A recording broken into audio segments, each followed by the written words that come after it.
Praise the lord, shalom, hallelujah, Jesus loves us so much. ఈరోజు పరిశుద్ధ గ్రంథం నుండి 2 Kings 5th chapter 10th verse 11th verse ని claim చేద్దాం. ఎలీషా, నీవు యొర్దాను నదికి పోయి 7 మార్లు స్నానము చెయ్యుము, నీ ఒళ్ళు మరలా బాగై నీవు శుద్ధుడవగుదవని అతనితో చెప్పుటకు ఒక దూతను పంపెను.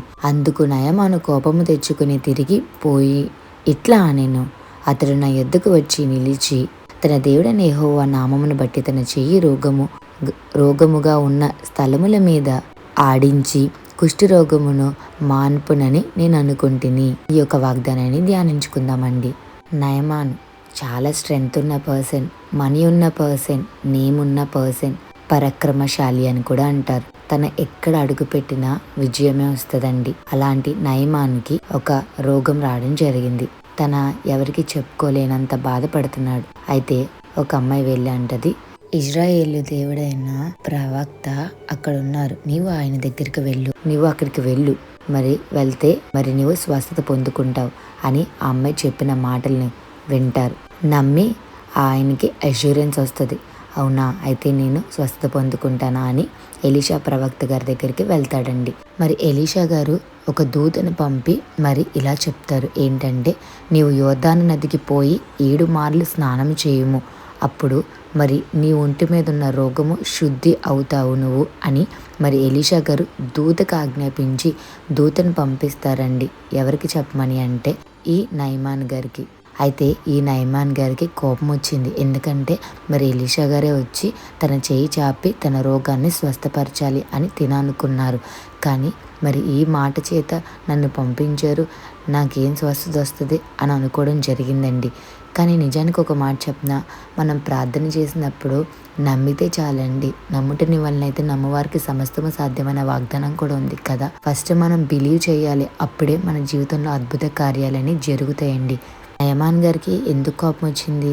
ఎలీషా గారే వచ్చి తను స్వస్థపరుస్తారు కదా అని అనుకున్నారు. అంటే ఇక్కడ నయమాన్ గారు ఏమనుకున్నారంటే ఎలీషా గారు వచ్చి ఎలీషా గారు చేయి పెట్టి ఆ రోగముని కంప్లీట్ హీలింగ్ ఇస్తారని ఈ యొక్క నయమాన్ గారు ఆశపడ్డారు. కానీ ఎలీషా గారు తన దూతను పంపించి 7 మార్లు యోర్దాను నదిలో మునగమని చెప్పడం జరుగుతుందండి. ఈ నయమాన్ గారు యోర్దాను నదికి వెళ్ళిన తర్వాత ఫస్ట్ టైం మునిగిన తర్వాత వెంటనే చెక్ చేసుకుంటున్నారు, డిసీజ్ తగ్గిందా లేదా, తన రోగం తగ్గిందా లేదా అని చెక్ చేసుకున్నారు. పోలేదు. Second time, third time, fourth time అలా చెక్ చేసుకున్నారు.